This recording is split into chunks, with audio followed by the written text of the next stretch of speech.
I was diagnosed with two autoimmune conditions and Lyme disease. I think there's an advanced level of wisdom that comes from the embodied experience of what is required to heal, Yeah. and what is actually possible, like to really represent the blueprint of, hey, I'm here and I did it, and if I did it, you can do it too. Welcome back to the Big Dharma podcast. I have a lovely guest today, Dr. Catherine Clinton, who is a licensed naturopathic physician, author, and quantum biology educator who has really amazing content that's very inspiring online, which is how I discovered her, and amazing messages about frequency and quantum healing and health and tending to your terrain. And I think she has a really beautiful insight about how to uncover the magic of healing, not only because she's doing tons of research and studying it, but she's also lived it. So, welcome to the show, Dr. Catherine Clinton. Oh, thank you so much for having me on. I'm so excited to talk about some of our favorite topics today. Yeah, me too. And I'm really excited to get to know you better because we've just recently met, and I'm just now learning. We were just talking before we started recording about your story, which is really inspiring because I feel like, and this is what I was telling you before, the most powerful practitioners are those who have walked the path of healing themselves. And they know from an embodied, lived experience what it feels like to be sick, what it feels like to go through the journey, but then also what it feels like to interact with patients of all different kinds so that you can actually see and work with the patterns that they present that might be subtly different than your own, right? And you have all that experience. So you're going to bring a ton of information to the audience today. I think it would be good just to get started with your backstory, like what inspired you to become a naturopathic doctor and your own healing, and then how you've arrived at the methodology that you practice and teach today, which is the quantum story, right? Absolutely, absolutely. So I sort of have a strange story. In high school and college, I got my degree in philosophy and I was really active in Taekwondo. I wanted to go to the Olympics. I was really competitive and I taught the children's classes and a pair of brothers were in my classes all the time, and their mother was a traditional midwife from Mexico, and I started actually assisting with her, and I did that for 6 or 7 years. And it was probably on the like second or third birth that I was like, okay, this isn't for me.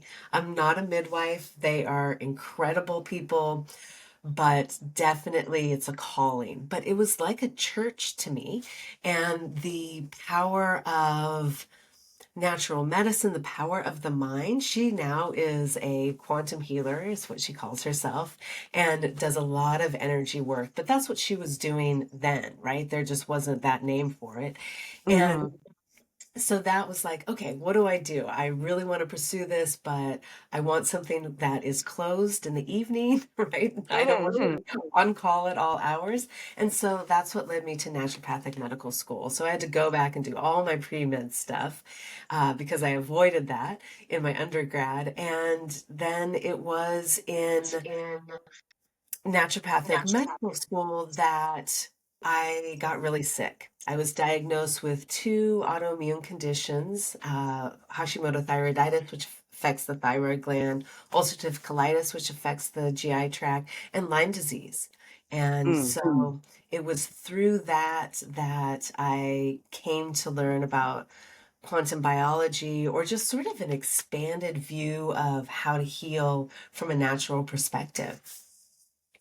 So, did you know that Hashimoto's was my journey too? No. Did we talk about that? Yeah, so I was diagnosed with Hashimoto's when I was 25, 20 years ago. And it was a journey for me as well, right? And I started with allopathic, take the Synthroid, that didn't work, then you get worse for a while because the Synthroid has other issues with it, obviously. And then you have your sort of breakdown and you're like, what do I do? And how do I fix this? And this can't be my life and I can't settle for this. And then you fall down the rabbit hole of, okay, there's got to be a better way. And it's a journey, right? It's a journey of uh, trying to find answers in a world where it can be very overwhelming and confusing about who to trust and what really makes us sick and how do we get better. So having all those issues combined, which is similar to my story, I wasn't diagnosed with ulcerative colitis officially, but I mean, I had severe GI issues. I mean, it was bad, severe, and it goes hand in hand. We know that, right? Um, and also a lot of psychospiritual issues for me that also go hand in hand with the dysfunction and the dis-ease and the disembodiment and the dysregulation, right? That is part of the healing journey to uncover, right? And I know that you've done a lot of work on that because before we started recording, you were talking about an emphasis in psychoneuroimmunology, which I'd love for you to explain more about from your perspective and how you then took your power back. Like, how did you go from Hashimoto's and ulcerative colitis and Lyme disease to who you are now? Like, what was that journey? Yeah, I was, well, really sick. It was the second year of naturopathic medical school, and it was that initiation year. You have to sign the attendance sheet by 7 a.m. If you're late at 7:01, then you flunk the class, have to take it over the next year. And I just didn't have the foundation in my nervous system to navigate that. And the physician that I was doing my clinical rotations under, she was also my physician. And she was like, you should look at psychoneuroimmunology. And that's just a big word for how our thoughts impact our biology.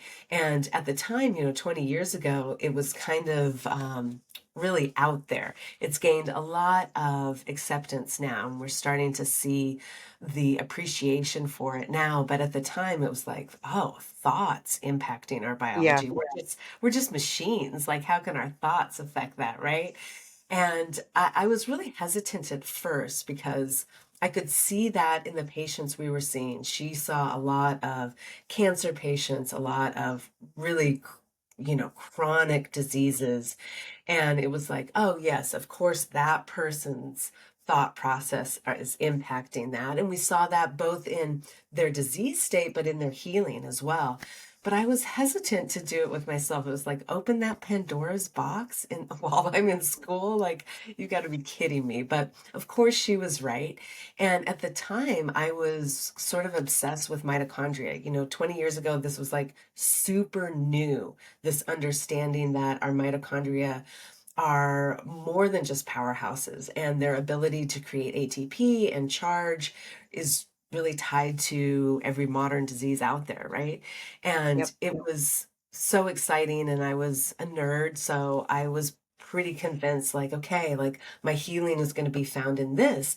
And I ran across research from Martin Picard, and he was looking at how our thoughts and emotions impact our mitochondrial function. And I was like, oh, wow, okay, so this isn't just something that I can ignore. And at the same time, I was looking at some of the early quantum biology research out of UC Berkeley with Graham Fleming and Greg Engel, looking at how photosynthetic bacteria take a photon of light and get it to the photoreactive center for photosynthesis to occur. And what was really striking to me was this idea of the quantum beat or quantum coherence, how we as living beings have this vibration, this resonance that kind of holds intelligence, right? When they were looking and doing this research, this photon of light would enter this little bacterium, and it was filled with these thylakoid proteins. And they would vibrate at a certain resonance to keep the photon on its fastest path. There was this intelligence implied there.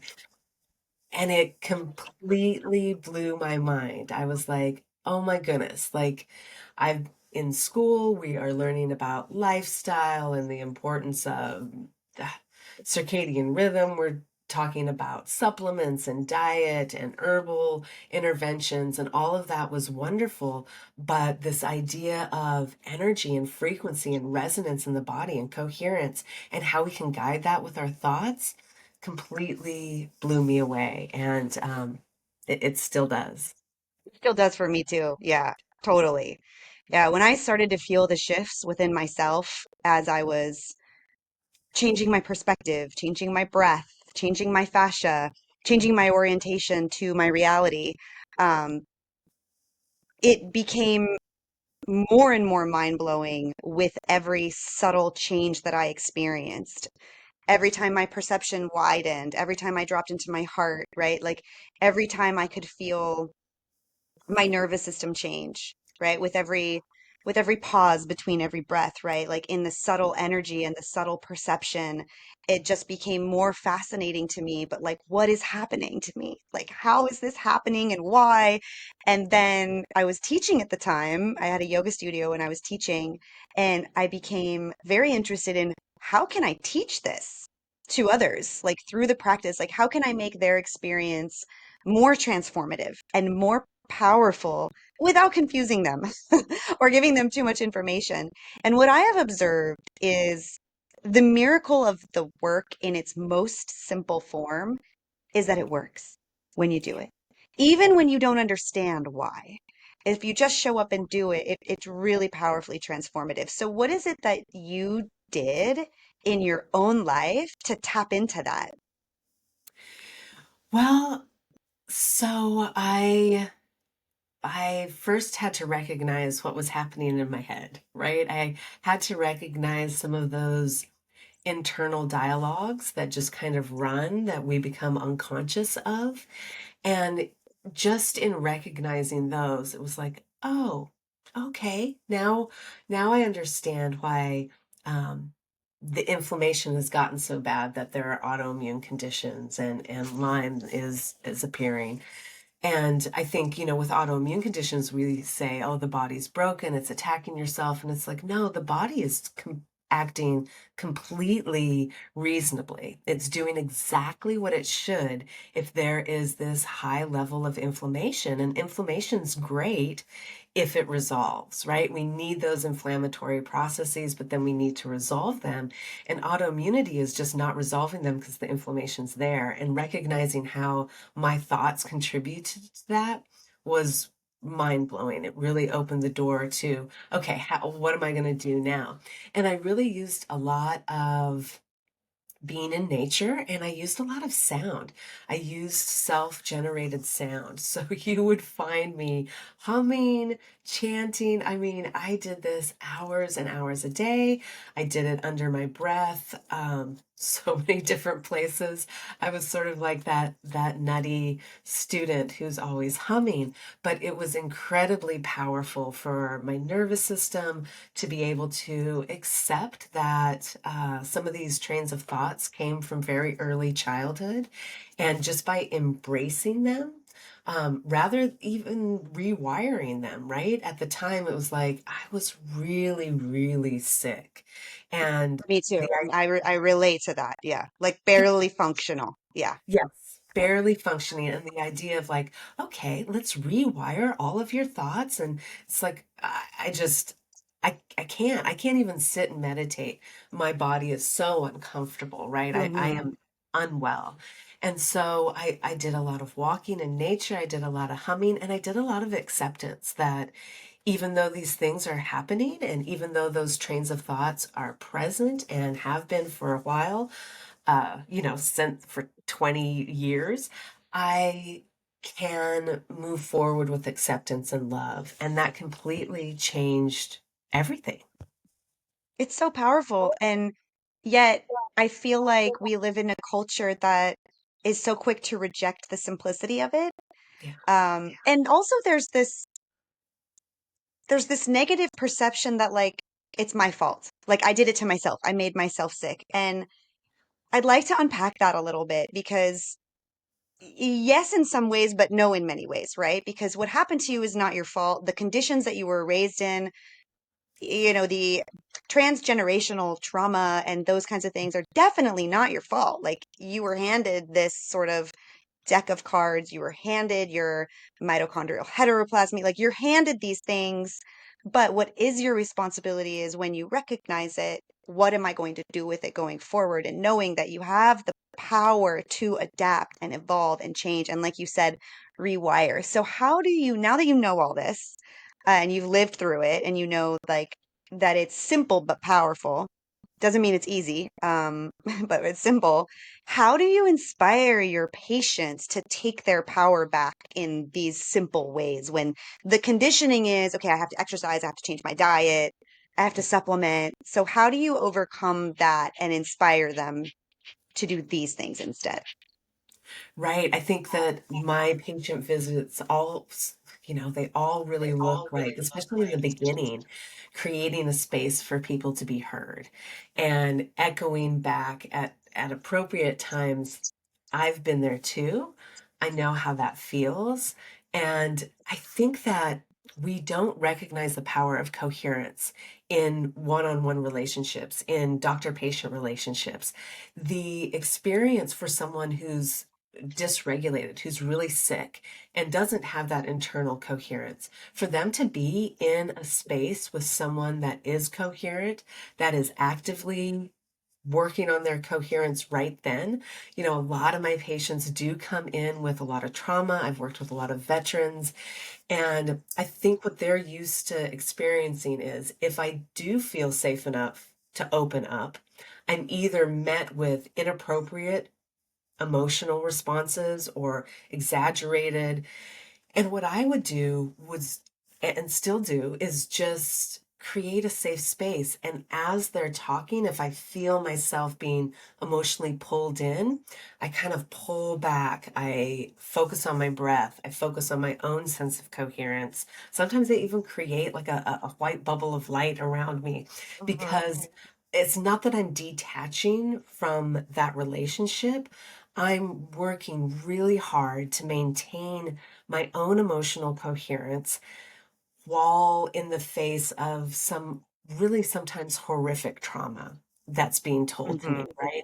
And I'm an Hmm. emotional person. I feel things, right? So Yeah. for me to kind of pull back and work on that gives them the experience of, wow, like this woman has had trauma. She has had her own health journey, and I am experiencing this coherence while I'm with her. I'm experiencing this coherence telling my trauma and not going through the emotional dysregulation as much. I can feel heard. I can feel safe. I can even imagine how it would be to walk this life with this trauma and still be okay.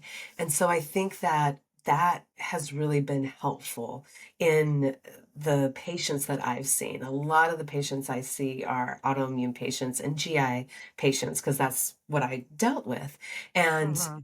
so giving them that space, I think, when I first got out of school, I was really hesitant. I was like, oh, I don't have the qualifications to deal with trauma. Like, you got to go talk to somebody else, you need to go Yeah. see a talk therapist. And I realized that while those things are great and we can refer out and that's wonderful, but just creating that safe space where they see coherence can be maintained even in the face of some of these things that we have persevered in life is medicine in and of itself. I love that story. I think that that is one of the most powerful messages for the world to hear because when we think about healthcare, healers, um, any kind of leadership, actually, um, if it's not embodied, it's not effective.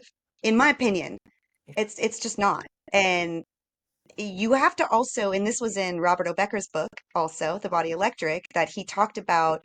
Um, what he observed in patients is that the probability for regeneration and healing was only made possible when it was a shared vision with the patient and with the clinician, and that they both held a vision for the outcome that they desired. And so to be on that journey together, and then for the clinician to maintain that level of leadership, which to me is neutrality, to not get sucked in, to not like lower their frequency, to not have doubt. And what we hear so often in conventional medicine is you can't heal from this. You'll have this for life. And I think it's one of the biggest problems that we have in our society relative to our experience with health is that we're constantly told and reinforced, and it's affirmed that healing is impossible from the clinician, right? And so that's a frequency that message is being sent, whereas somebody like you is actually saying it, but also embodying it. Like, this is the result of the healing is to be in this place of neutrality, to be at peace, to be able to have an experience around me of other people saying things that are, there's a charge to it, right? There's like some kind of emotional charge, but I don't have to internalize it. Yeah, Yeah, that's absolutely. so powerful. Yeah, it's something that is, I think every time I talk about coherence, it really resonates with a lot of people. And then there's a group of people, like you said, that still are so skeptical. And it's like, how can we be skeptical of gratitude and love and awe? How does that not affect one's health? And so I think, last year I founded the Quantum Biology Health Institute, and that's our first research project that we're doing with UC San Diego, is how heart coherence impacts mitochondrial function. And I saw that. I'm That's so so cool. excited. I'm so excited because it's like, okay, now, people really um have embraced how important mitochondrial function is to health. And now, if we can tie in that piece of coherence, I think that this idea that we have to understand the mechanism of action of everything is wonderful, and it's a great thing to pursue in science, but there's some things that I'm not sure we will ever understand. And it might just be a practice in awe, right? As a human, I don't understand these things. They are incredible. They inspire awe and gratitude, and maybe that is what we're supposed to experience, instead of continuing to dive into what's the mechanism of action. If we don't know it, it's not real. Um, Hmm. Coherence is so profound. It really is. And I know that there's this sort of human desire to find the evidence for why something works to justify doing it, you Mhm. know? Yeah. But the felt experience, the lived experience of our ancestors, the ancient traditions and wisdoms that have been passed down for generations, um, are there for a reason. And if we lean into the possibility and sort of let go of the need for, quantifying everything in a lab, and we just say like, okay, well, what if it's possible? What if it's possible? And where I always make the connection is the placebo effect. Like, that's a really easy one, I think, for people to sort of buy into, because even mainstream science, even centralized science, controls for the placebo effect. So, you know if you believe you're taking a pill that's going to work for you, and then you have an effect, but then you later find out that it was just a placebo, then what was the cause, right? It was you, it was your beliefs, it was your energy around it, it was your intention around it. Um, so sometimes we have to sort of encourage people to remember that that placebo effect is real, and then we can tie in. I think that we can tie in the beliefs, but they might not understand what does it mean to be coherent and how does that create the change? How does that create the cause? Can you describe what does coherence mean to you? That's the medicine, right? Yeah, that's the medicine. And really, what it is two or more things working as one, right? Two people dancing the tango, or multiple water molecules creating a wave in the ocean. It's this idea of things working together as a whole. And when we look at the body, that's what's needed, right?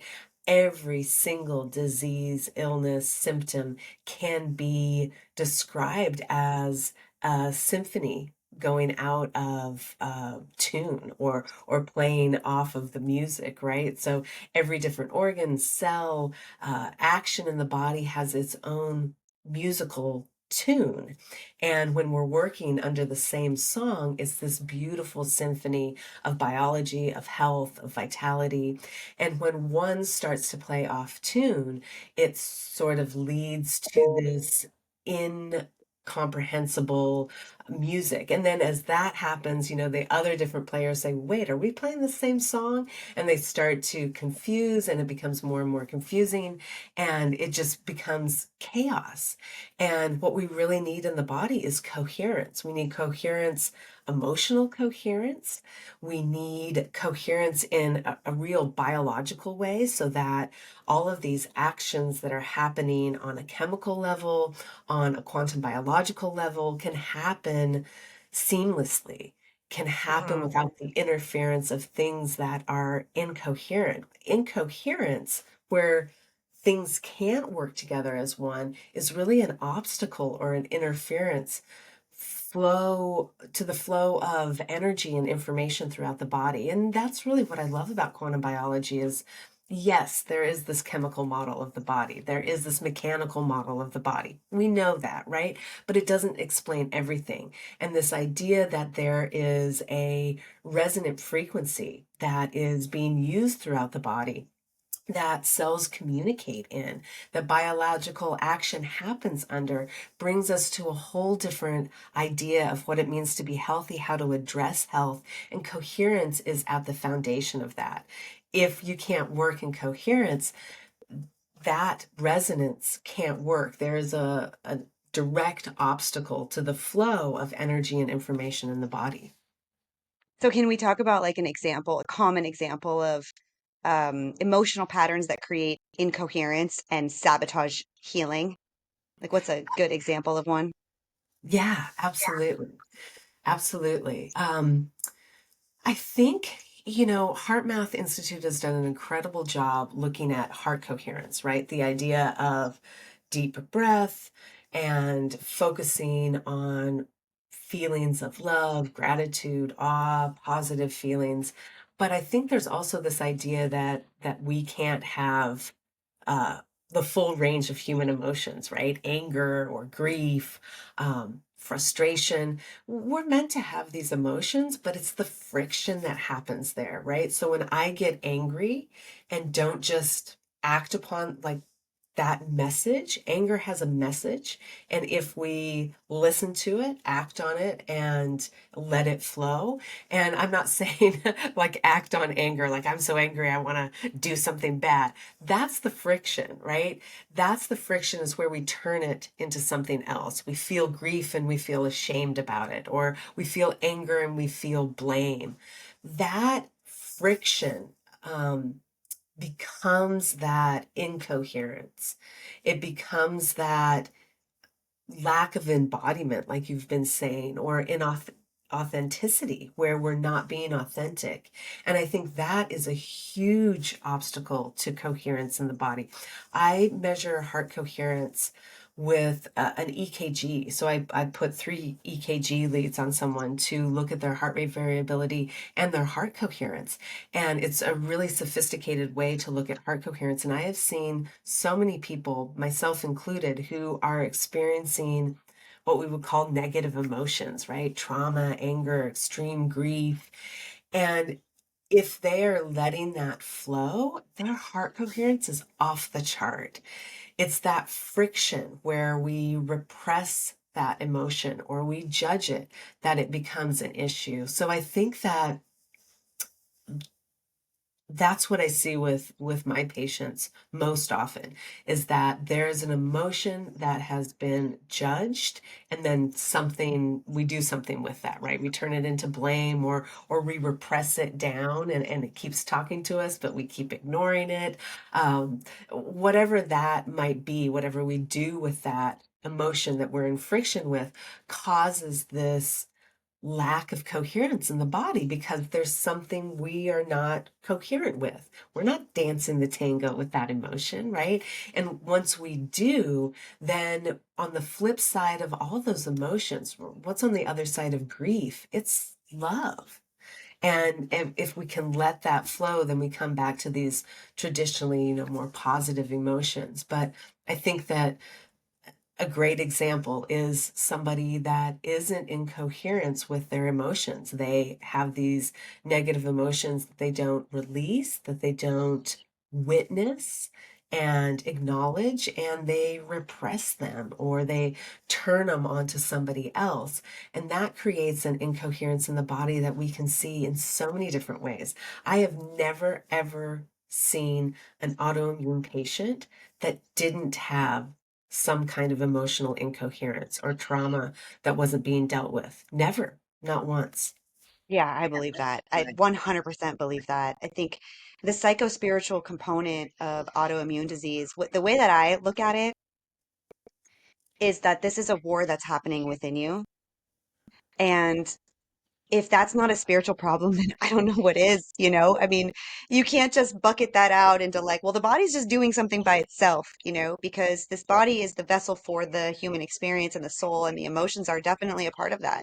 Our personality and our karma, our dharma, um, our dreams, our vision for life, who we really want to be, all of these things are part of our emotions, right? The whole range of emotions. And the undigested emotions, I feel so often affects the gut.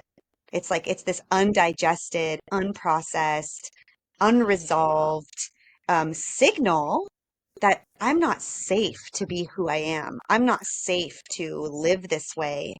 And that signal of danger or threat to me is what causes the chaos in the body. It's like it's until that's resolved, there's no, like you said, there's no peace, there's no coherence, there's no resolution, there's no stability. That's how we stay stuck in that disease place. And I just don't see any biochemical model of health addressing that. Yeah, absolutely. I mean, we do see the research coming out showing that the way that we have been treating depression as in the chemical model isn't effective. It doesn't actually address what's going on. And so I agree that biochemical model doesn't create that lasting health. Of course, I've seen patients on pharmaceutical SSRIs or different things like that that are receiving valuable temporary relief. I think that when we get in those stages of inflammation, especially in autoimmune conditions and states of high inflammation, stopping that positive feedback loop is really valuable for people because they just start to feel Hmm. like this is it. This is all, this is how it will be forever. And so Right. sometimes using the pharmaceutical, I see people like, oh, wow, I As a can. bridge. Yeah, Yes. absolutely.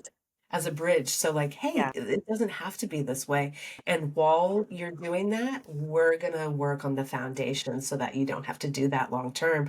But it's not a long-term solution because it doesn't address what's really going on. And what's really going on is this energy flow in the body, whether we're talking about mitochondria, whether we're talking about just the resonance and coherence in the body, it all really has to do with energy production. And if we don't have that energy production and that energy flow in the body, then we're not going to have coherence and we're going to have high inflammation because, like you said, our body is constantly in this state of danger and it can't heal. The body can't heal, a Right. cell can't heal if it's not in a sense of safety.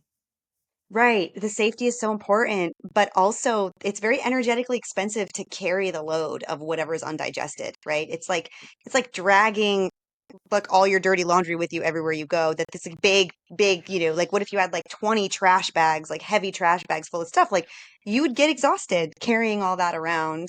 And so the liberation also that comes with processing whatever is wearing you out, it liberates so much energy to not only be symptom free or to find relief from whatever the symptoms are, but to live your purpose and to like tackle life and to have a sense of fullness. And to me, that's what vitality is. And where I see pharmaceuticals doing a lot of harm on the psychospiritual level is when there never is an opportunity to become who you truly are because you never really get to uncover the shadows and whatever's in the baggage, right? You never really get to uncover your own true essence that I believe it lives in our tissues. And one of the things that I saw across all of your content and on your website that I thought was so beautiful is tending to your terrain. And Mhm. I'd love for you to talk a little bit more about that. I mean, sound is so powerful. The last episode that I released with Linda Arnold was all about sound, vocal activation, sound therapy. I'm huge into sound, and I think it's a very underrated form of medicine. I mean, even whether it's, I don't think you can hear right now because my mic is so noise canceling, but like there's birds, tropical birds all around me. And like, I'm attuned to the sound of my own voice and like the subtle sounds around me. And so many people are not attuned to what they are receiving energetically through sound. We're talking about like vulgar, loud, aggressive music, even, and all these different inputs. So sound is super important, but there's so many other aspects of tending to our terrain that are subtle and powerful. And when it comes to fascia, I know you also talk about water, and I'd love to get into all of that stuff. So, what does that mean to you beyond sound to tending to, beyond emotions to tending to your terrain? Yeah, simply put, tending to your terrain is tending to that internal terrain that we've been talking about, those subconscious thoughts, those conscious thoughts, your embodiment and acceptance of emotions, as well as what you're putting in your body, right? That what is happening internally, but also your external terrain. Modern life has done an incredible job at divorcing us from this natural environment or terrain that we have evolved over millennia with. The rising and setting of the sun, the birds singing in the background, the ground beneath our feet, all of those things are a terrain that we can feel held in, that we can really gain safety from as human beings. And so, tending to our terrain, I started talking about that. I made a hashtag on Instagram in the beginning of 2020. One of my favorite beaches was spraying in Spain with bleach to get rid of Oh any, no. yeah, right? Right Yeah. on the No, no, beach. no. And I was so, I was shocked at the level of disconnection that we as humans would have with the terrain around us. How spraying bleach on a beach wouldn't impact our health and the health of the terrain around us negatively. And we can just No. go on the list of, there's so I many mean, things. here they still drive around with the bug spray, because I'm in Florida. They have the trucks that drive around that spray. Like, that's not going to stop the mosquitoes. And what are you doing to the environment? Please stop. Yeah. Please stop Yeah. doing that. Yeah. It's Yeah. crazy. It is so Just crazy. please stop promoting these like anti-life solutions that's not creating a solution at all. Right, right. And the disconnect there, the placement of us on top of the pyramid, like, okay, we're going to control, we're going to spray these chemicals, we're going to do this, we're going to dim that. It's just absolutely a complete disconnection of our place in the natural world. We are a part of nature. We are nature. And to think that we can control it with these things that there's no doubt that that has negative consequences, but we're not even looking at that as a society, right? Those things aren't being looked at before they're being done. And so that was my real concern is that people understand that, yes, we have to be mindful of what's in our body. We have to be mindful of what we're eating, what we're thinking, our internal terrain. But we also have to be mindful of the terrain around us because that is our place in the world. And some of these measures that we've taken over the last 100 years are just absolutely devastating to human health because they're degrading the natural terrain around us, which is so vital to our own health. And So to me, it really means all of that, right? And when we talk about coherence and the idea that we can be internally coherent, we can regulate the coherence of people around us with our electromagnetic field. That has been shown with research from HeartMath to also affect the electromagnetic field of the geomagnetic field of the earth. There is this continuum of energy. It comes into our atmosphere. It flows from every plant, animal, human on our planet. And to disconnect from that is just going to lead to more illness. It really is. Episode number 2 of the Big Dharma podcast was with Bruce Cryer, who is a dear friend of mine, but was also CEO of HeartMath for 11 years. And he's on the advisory board for Japa Health. And we talked a ton about all of the things that they discovered while he was at HeartMath and the whole purpose behind HeartMath and how we can practice heart brain coherence, in particular in our own life. But I mean, this conversation is going so much deeper into coherence because it is about being in harmony and integrated with what is real, right? What is real? We've created such a fake world, right? Like everything's fake, fake lights, fake food, fake fragrance, you know, fake avatars on online, like you don't even know anymore what's real. And I think so much of what's continuing to drive chronic disease that's making it worse and worse. And we could talk probably, for weeks on end about all the root causes and how it's gotten worse over the last 100 years. But most recently, I think what's continuing to drive it is that we are just not in harmony with what is real, our own authentic selves. Like you said, the authentic heartbeat of the person in front of you and like the environment around you, the earth beneath you, like all of these things are such underrated aspects of our own life force and our ability to create energy and live. Um, and have energy for life, to actually have purpose and to be of value and be of service in the world.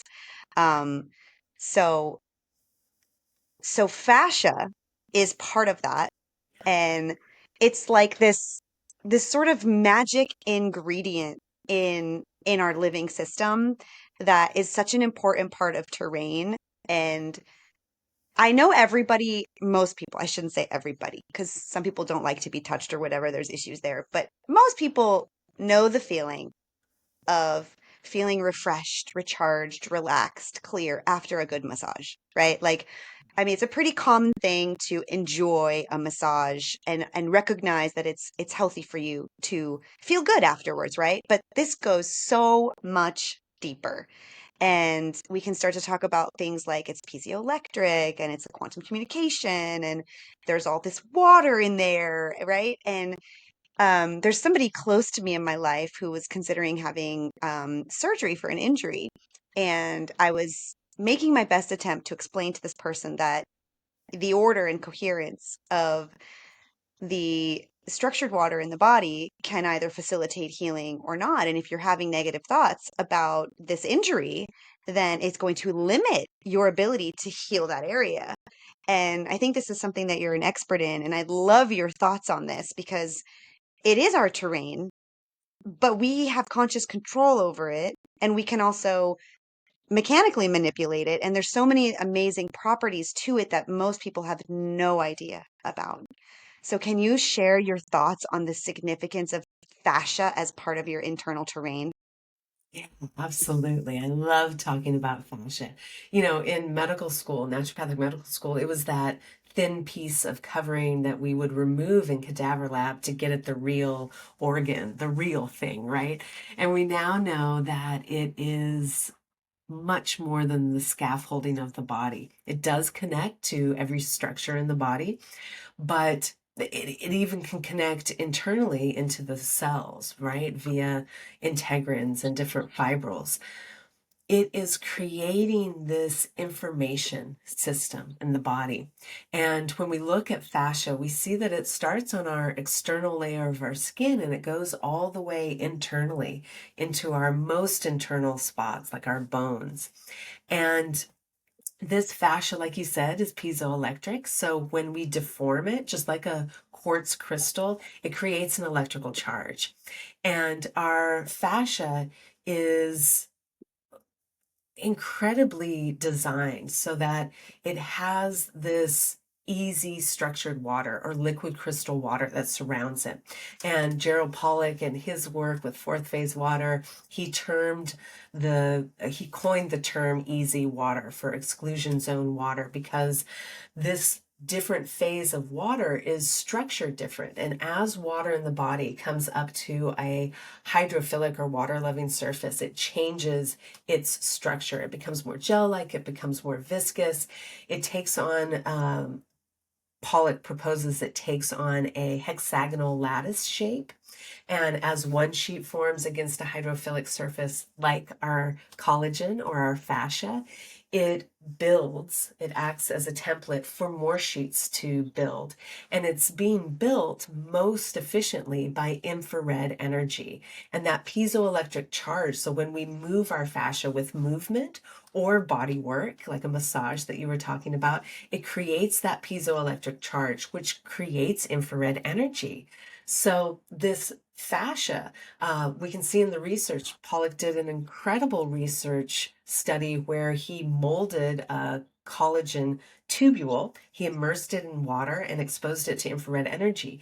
And he saw that easy liquid crystal water form on the outside of the tube and on the inside of the tube.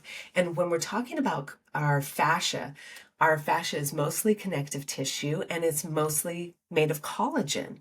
And this collagen is, when you look at it on a very, on a microscopic scale, it creates this triple helix, or what people are calling uh, in this area field of research, tropocollagen nanotubules, right? So it's these really small tubes of collagen. And that's what Pollock was looking at in a bigger model. And he found, of course, that easy liquid crystal water forms on the outside, it forms on the inside. And as that easy water forms against our hydrophilic surfaces, it creates a separation of charge. It kicks out a positively charged hydrogen or proton and creates what researchers are calling a proton rich zone or a proton wire. And that separation of charge between the negatively charged easy liquid crystal water, so that water that forms against our cells and our fascia has a negative electrical charge, and it is pushing out as it builds, it pushes out a proton and creates a positively charged zone of water. And that creates a separation of charge just like in a 9-volt battery, and it holds potential energy. So in this experiment, he's got this tube of collagen immersed in water, exposed to infrared energy, and it's building that easy negatively charged water. It's building that positive zone of water right outside of it. And that is powering the flow of water through the tube, of protons through the tube, particles through the tube. There's no other form of energy propelling that water and those protons and particles through these tubules of collagen. It's that water battery. And so when you think about that and the potential of our fascia to be creating this body-wide system working in conjunction with the water that surrounds it to create a not only source of energy with this water battery, with the negatively charged easy liquid crystal water, which is a source of electrons, right? And we can look at the body as a an energy being where disease, pain, inflammation is a deficiency in electrons, Hmm. and easy water being a source of potential energy to quench that inflammation and pain and donate those electrons where needed. But it also is propelling information, right? A proton can hold a lot of information. And so to see that not only do we have this highway of collagen throughout the body that's covered in this easy liquid crystal water that is acting as a battery, it's a repository of electrons, and it is creating a flow of information throughout the body. It becomes quite incredible. And then if you add on top of that, we're talking a lot about coherence and emotions, that our fascia is one of the biggest, if not the biggest sensory organs that we Yes. have in the body, then you have this meeting of the emotions, psychoneuroimmunology, our thought processes, and how that flow of energy is able to flow throughout the body. Is there an interference field from stuck emotions in the fascia, from these guarding patterns that we can hold in the fascia, that is creating an interference field or an obstacle to the flow of energy and information? It's fascinating. Fascia is so fascinating. And when I look at the things that I did that felt really good at the time and were helping me to make peace with myself and create space and move energy, it was yoga and myofascial release and massage. And as I got more advanced, it was sensory deprivation float tank, which is still an embodiment practice, right? Like these are practices of feeling what it feels like to move and stretch, test your edges, experience sensation. What do those sensations mean? And what is like maybe the memory associated with them, or what does it trigger or bring up within you when you like feel something maybe in your left shoulder or in your right glute or whatever, right? Because there's all these different patterns of where we hold certain memories in the body, right? And so when I think about the approach that I took accidentally, like it wasn't like somebody said, okay, do this, do this, do this, and this will unfold your healing journey. I was just following what felt good. Mhm. I was just following what was moving the needle forward a little bit more each time. And when I look at what I understand now about fascia, it really boggles my mind that it's not something that is addressed more prevalently. Because it really, I think, holds the key. I mean, if you combine the rhythm of your breath, the condition of your fascia, and the frequency of your brain waves, which is connected to the rhythm of your breath, um, you can really change your whole entire world, right? You can really exclude your diet from that, and you can unlock an immense amount of potential. And I am excited about the rise in awareness about these things. Like I'm so excited about it because I really do feel like you said 20 years ago people would think this was a completely crazy conversation. Even though psychoneuroimmunology and even psychoneuroendocrine immunology I think was first documented in the 20s or 30s. Like that term has been around for 100 years, and there's been some scientists, very prevalent scientists, that have done powerful research going way back. There's a book that I listened to it on Audible. I think it's Carolyn Pert is her name, Molecules of Emotion. Have Yeah. you read that? That's a really powerful one. I think she was a female PhD neuroscientist. I want to say 70s and 80s, and got a ton of pushback. And it was challenging for her, I mean, I think even today being a female really in any space can still be challenging, but even then for her it was hard because she was tapping into how do your thoughts and feelings affect your immune system.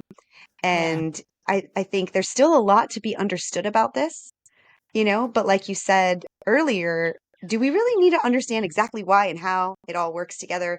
Or can we just start to practice the embodiment now? Like, can we actually just give crazy a try and just say, what if, you know, I shift the way that I feel, the way that I move, the way that I breathe?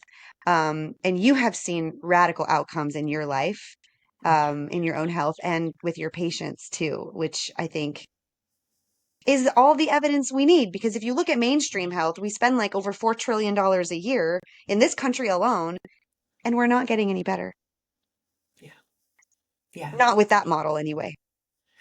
Yeah, absolutely. And Candace Pert, Molecules of Emotion, she absolutely pioneered this. And now we're starting to see incredible research come out saying if you have a fascial adhesion, that affects your mental health. And if you have a mental health outlook, such as anxiety or depression, that's going to Right. impact the adhered, stuck, most likely dehydrated fascia in the body, so now we're coming full circle to having validation for some of that, but it really does become difficult when we live in a world where we can only see a very, very small fraction of the light in our environment. We can only hear a bigger but still very small fraction of the sound in our environment. We can't process all of these things, and Hmm. so being able to understand and explain the mechanism of action of all of them is going to be difficult, if not impossible. And I love trying to. I mean, don't get me I wrong. know. Yeah, me You too. I do too. I think know, it helps, when people, like I said before, when people feel like there's some more well-established consensus of the evidence of like, okay, this becomes somehow more believable. But what I'd like people to do, and I don't know how you feel about this, is to just step back for a second and say, well, what do I have to lose by trying, And it's simple and it's enjoyable. I actually heard somebody the other day say, it's not like it's as hard as leg day. Like you're willing to do leg day, but like all I'm asking you to do is like breathe and like pay attention to your heartbeat and call in some gratitude. Like that's not like going to the gym. So it's a very enjoyable experience if you're willing to give it the intention to actually do it. yeah, absolutely, absolutely. And can we also accept that there's a different way to do science? Yes, scientific consensus is important. Our exploration of the world around us, the world inside of us is important. This objective truth that I can see and you can see and they can see and we agree on it, that's important. But a subjective truth is important too. Our It is. ability to observe the world around us and the world inside of us and hold that truth as a truth as well, right? When we look at those ancient indigenous cultures and this idea of sage, they weren't looking through a telescope or through a microscope.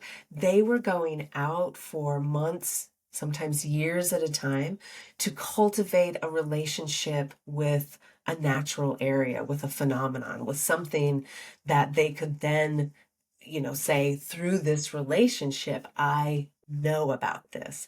And if we Mm-hmm. can merge those two, think of how powerful, how expanded our approach to health would be. Yeah, I mean, I think it's the vision that a lot of us in this line of work hold, right? For humanity. It's like we're seeking to elevate the consciousness, we're seeking to elevate the life force, we're seeking to let go of the limitation of the beliefs and the way of thinking, right? And the way that we've been questioning things and this reductionistic, mechanistic model that hasn't served our evolution. As a matter of fact, I don't think we're very much better off than when we started approaching life and physics and the world this way. You could argue that there are a lot of cool, tech advancements, but I just don't think in terms of our lived experience, like we're not happier, we're not healthier, um, we're not feeling that sense of fulfillment that I think so many of us deeply crave within us, like sort of this that what's the purpose, what's my dharma? And I feel like there is this shift happening, and I am excited about it.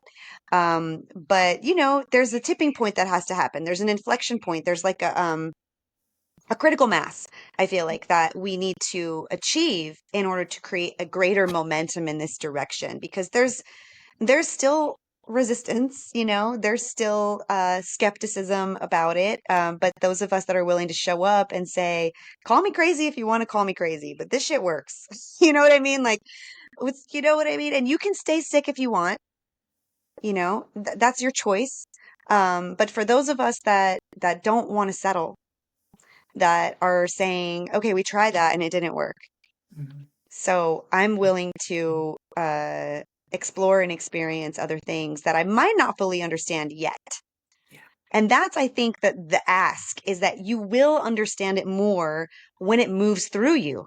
yeah, But right, you will, because like you said, it will be known. You will feel it, you will know it, it will resonate with you as truth, but not when you're sick. There's this sort of integration process that has to happen. You have to become integrated in a new frequency. mhm, Yeah, absolutely. Well said. Yeah, absolutely. Yeah. Yeah, it's an invitation to create a shift um that it's like you said, it's coherence inside, it's coherence outside. And anybody that's listening to this that's like, oh, you mean that like lingering knot in my lower back has something to do with everything? Yes, it does have something to do with everything else. And you mentioned hydration, which is so important. And I did an episode with Jack Cruz, and I asked him his definition of consciousness. And of course, he spoke about hydrated melanin. And, the difference between hydrated and dehydrated melanin is very important. And I think so many people think that this is all that it takes in order to be hydrated. That all that it means in order to have hydrated fascia and hydrated melanin is to drink more water. But that's not accurate. So, can you share a little bit about how do we create that flow from the standpoint of hydration beyond water? Mhm. Yeah, absolutely. I mean, talking about the fascia, we have to remember that our fibroblasts, those cells within the fascia that lay down new connective tissue, new fascia, they also secrete hyaluronic acid. So when we move, when we create that piezoelectric effect, which also holds infrared energy, we are stimulating the release of hyaluronic acid. And one molecule of hyaluronic acid is completely covered in this easy liquid crystal water. One researcher put it at 1,600 water molecules Yeah. surrounding one molecule of hyaluronic acid. We have to remember that water molecules are really small, right? And so it is completely covered in this liquid crystal water. So when we are moving, when we are receiving body work, massages, myofascial release, all these different body work modalities, we are stimulating the release of hyaluronic acid to pull in new water into the Mm, system, right? And when we talk about fascial health, it really does mirror mitochondrial health, right? So getting out our fascia has a circadian rhythm, right? So when we are aligned with the rhythm of the sun, when we are moving, when we are influenced and exposed to the seasonal inputs of weather, heat, cold, these things are healthy and support our fascia. They also support our mitochondria and the water that's created there. So we have this really interconnected web of hydration that is supported by similar things. And there's that relationship between melanin and our mitochondria and this water network in the body. And so when we think of hydration, you pulled over the bottle of mineral water. Mineral water is great, but there's so many things that hydrate as, that go beyond our idea of consuming water. And movement is one of them, supporting our fascia. I mean, even getting up and seeing that morning light, taking natural light breaks throughout the day, lowering the lights at night. It's going to affect the metabolic water of our mitochondria. All of these things are an interplay. And again, we see modern life doing an incredible job of putting up obstacles to our hydration, right? Natural mhm. lighting. This idea of the 70-degree world that we live in, right? We turn the Right. heat up to 70 in the winter, we have it cooled to 70 in the summer, and that artificial heating or cooling, artificial lighting, those are dehydrating. Stress is incredibly dehydrating, right? Getting back to that internal terrain and that release of cortisol, it's really dehydrating. And that's something that a lot of us don't think of. Like stress management is hydrating. Yeah, it is. Mhm. Movement is hydrating. Getting outside is hydrating. So there's a bunch of different things that we can do to address our hydration level that don't have to do with water. Of course, water is the backbone and helpful as well. But all of these things that we're talking about, mitochondrial function, supporting our fascia, aligning with the rhythm of the sun, getting outside, movement, stress management, they are incredibly important for our hydration level as well. It's crazy because, I think even if you drink too much water, it's a problem, right? Mm. And so there's so many misconceptions about what it means just to be basically hydrated that we've lost so much touch with what it means to be a human being, and to just walk the earth as, you know, natural born beings. Like we've gotten lost. We've gotten so lost in forgetting that, our ancestors had to get up every day, and they got up when the sun rose, and they went and hunted, and they looked for food. And then at night when it was dark, they went to sleep. They didn't stay up all night with the fake lights on, and they slept on the ground, and they were connected to the earth and these basic things that, we have lost.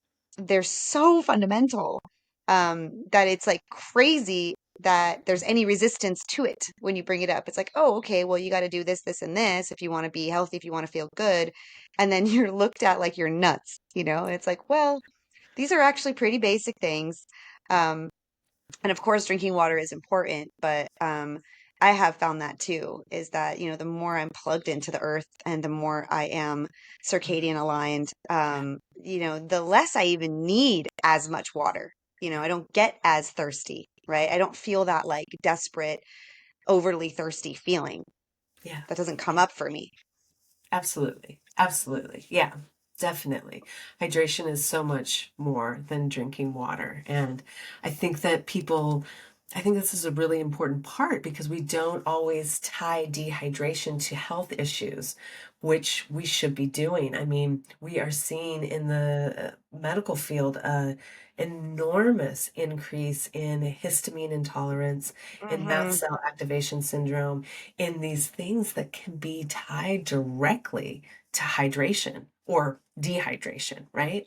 And so this idea that hydration isn't that important is really a fallacy. It is Yeah. foundational to health. I mean, we could go through a list through the organ systems, cardiovascular disease, respiratory issues, digestive issues, immune dysregulation. There is a seed of dehydration within all of those. So it's really foundational to our overall health. It's interesting that you brought up the histamine thing because I'm seeing that all over the place too. So, how does that specifically tie into the pattern of dehydration that you see in your practice? Yeah, just simply put, when a cell is dehydrated, especially within the immune system, it will trigger the degranulation of histamine. It Mm, will release histamine. And we should be thinking of it as a foundational piece of our health. It's really bizarre that we don't. We need to breathe. After that, we need to be hydrated. And our body's going to see that as a massive danger signal if we are mm, dehydrated. And that's what histamine really is. It is a response to a danger signal throughout the body mm. and That makes sense. dehydration. Yeah. Yeah, absolutely. Yeah, and artificial light dehydrates us too. Oh, yeah. Yeah, absolutely. Being inside, our architecture is just absolutely bonkers for trying to be hydrated, right? This artificial heating and cooling in houses that don't breathe, right? Mm-hmm. That's Mm-hmm. really dehydrated. So the lighting, the artificial sort of air conduction in those environments, they're just setting us up for dehydration. And then it impacts our stress level, which is Right. just one piece of what we're dealing with in modern life as far as stress goes, right? Like we could talk about this society that values productivity over wellness, the stressors of living in modern day society, so many stressors around us, and that's Hmm. Hmm. extremely dehydrating. It's interesting. I never really thought of, I mean, it makes sense to me when you say it, but I never really thought of emotional stress as a dehydrating trigger like that.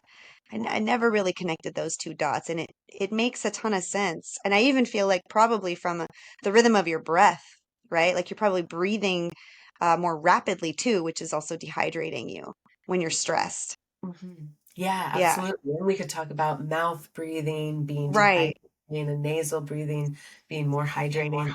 I mean, it's fascinating when you start to look at hydration from a bigger lens versus just what water are you drinking. And like you said, once we are in that overhydrating state, or it's not really hydrating, just consuming too much water, pulling those electrolytes out and causing a Hmm. state of dehydration. So it's important that we wrap our heads around this expanded idea of what hydrates the body. And why, Hmm. right? Like Yeah, why? It's because of this idea of coherence. And if your melanin is dehydrated and your fascia is dehydrated, then you can't achieve coherence and you can't conduct the electricity that needs to be conducted and the signals that need to be sent, and then create that charge within you, right? That potential, that zeta potential at the level of the mitochondria to actually have energy, which is required for healing. You need yeah, energy to heal. absolutely. And then if you look at resonant communication within the body, it is happening through that water shell, right? That easy liquid crystal water. So not only are we dehydrating, we are causing an obstacle in the flow of energy and information.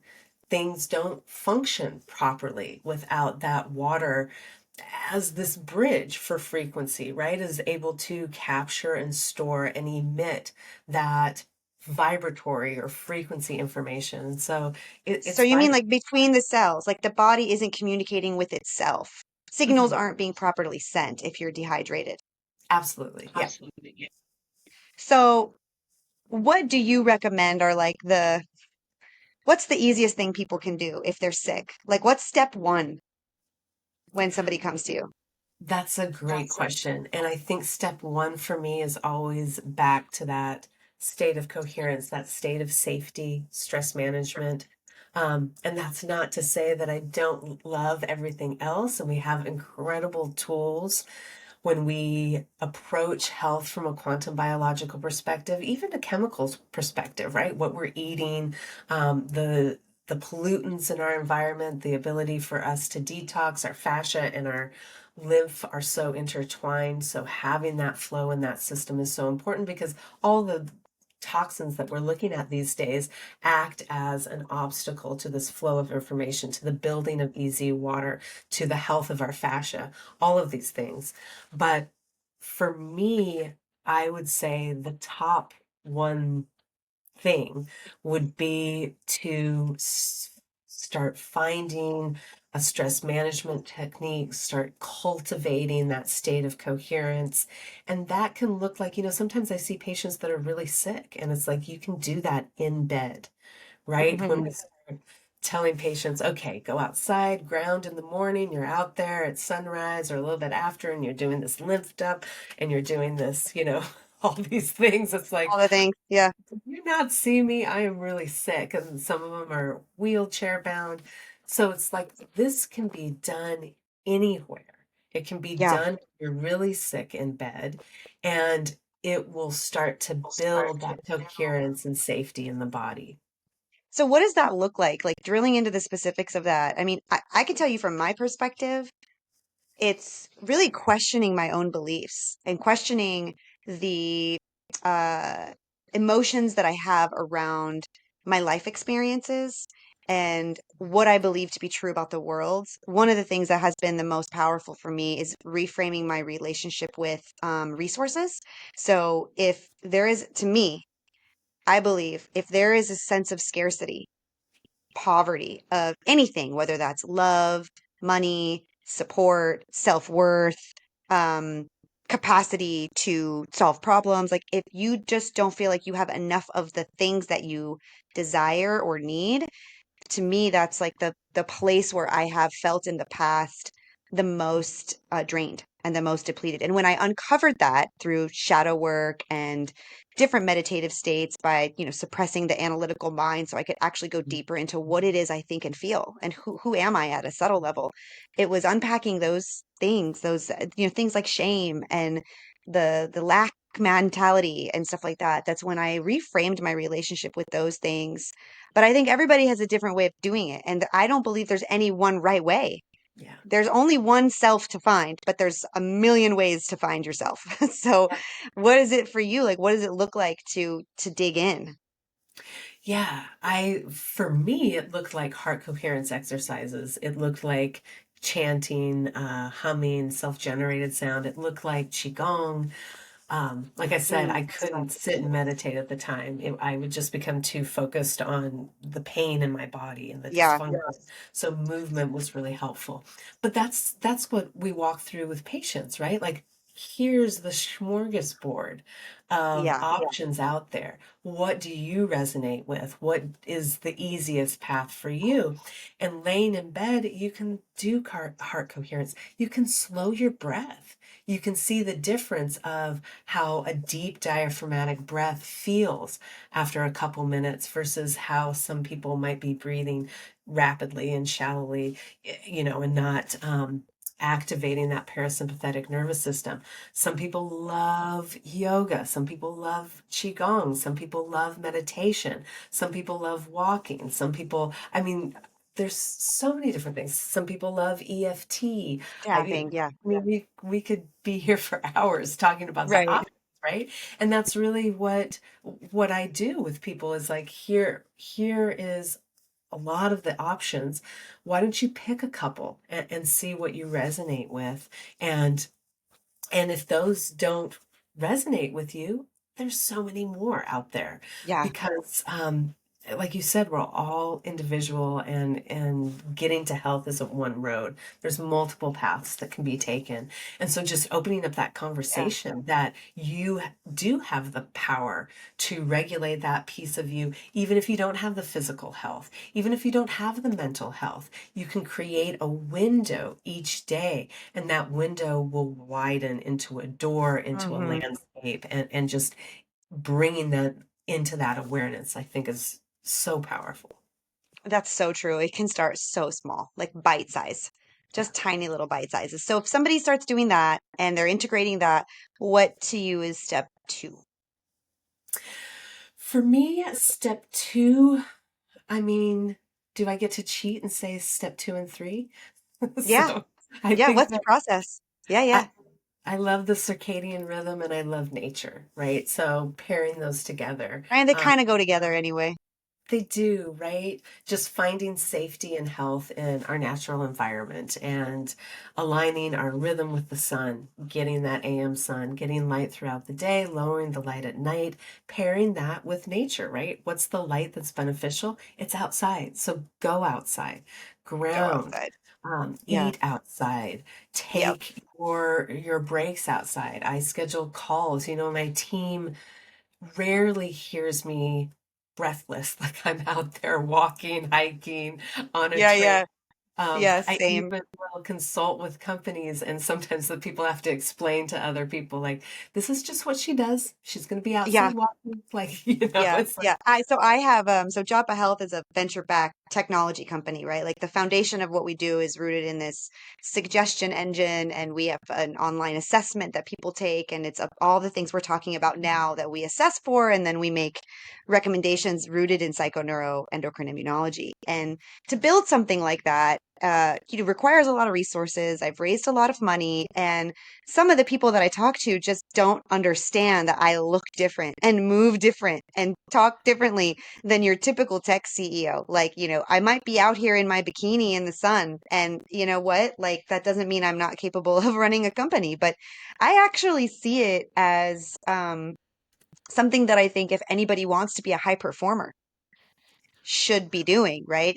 There's no glory in staying inside and working late nights, like because that's not how you're going to achieve that optimal performance, And I think that as somebody who's a little bit of an outcast in like sort of the venture back founder space, I'd like to invite everybody that's trying to do that to try it. Like, try working outside with your shirt off or whatever, and just notice that you'll have more focus.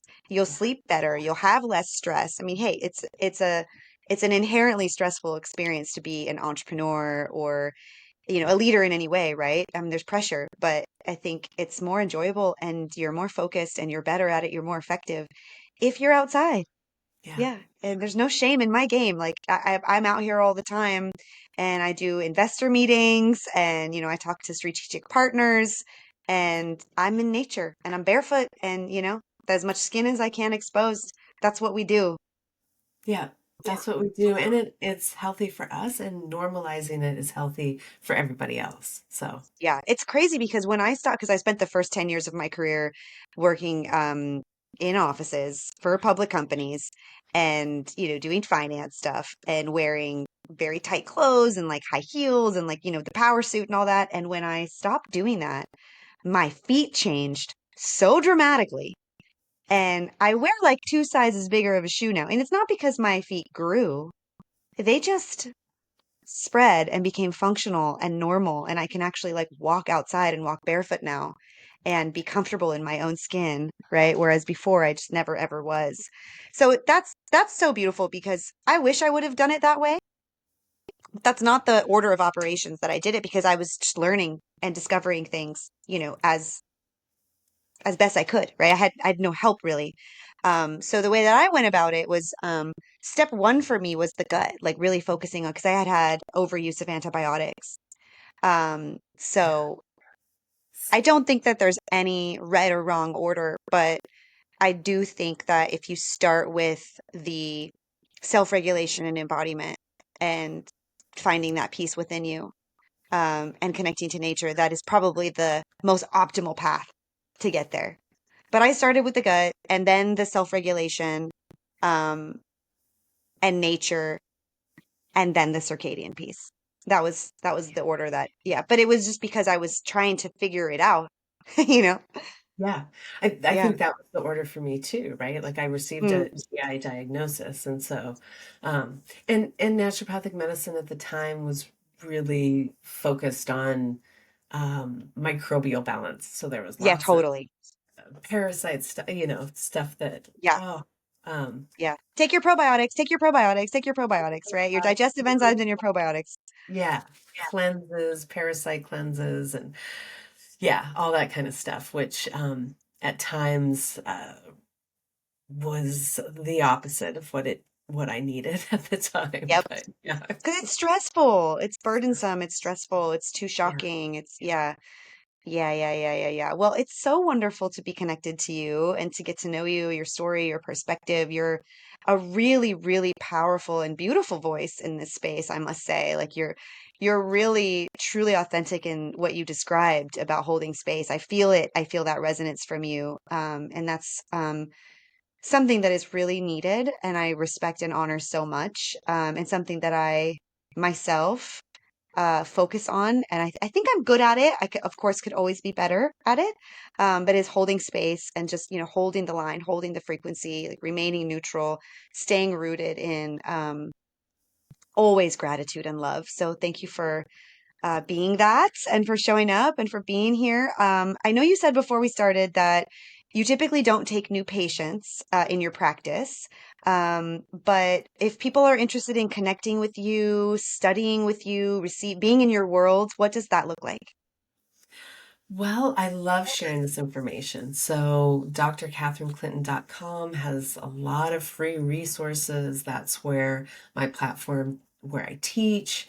The Quantum Biology Health Institute it has its own training program, but it also has a research arm. If anybody wants to get involved with research, that's where I'm at there. And I love sharing this information wherever YouTube, Dr. Catherine Clinton, Instagram, Facebook. I didn't get very creative with the name. I'm just me everywhere. And I love sharing this information and continuing this conversation. Yeah, thank you. Me too. I love it. And your Instagram content is cool. It's really cool. I love the way that you put it together. Um, it's got like a vibe to it, but then the science is there, but then you can like feel the energy behind it. So you've done a really good job with that. It's inspiring content. And I would love to talk about having you involved in some way at Joppa Health because I think we share so much of the same passions and so many of the same lived experiences and also intentions for what we do with this information. So we'll talk more about that and maybe we'll have you back on again. If people have more questions for you, you can come back anytime on the podcast. I love that. And I love what you're doing with Jaffa Health, and I would love to talk more about that. So thank you for having me Great. on, and thank you so much for what you're doing as well.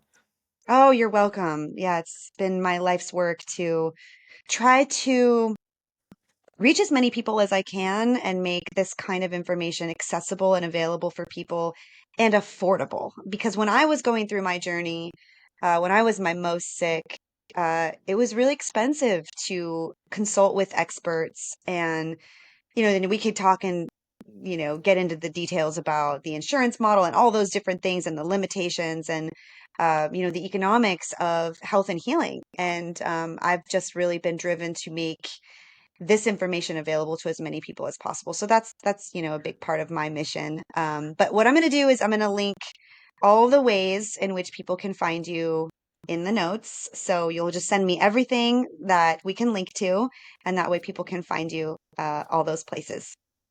Wonderful. Sounds wonderful. Thank you so much for being here. Thank you so much for having me.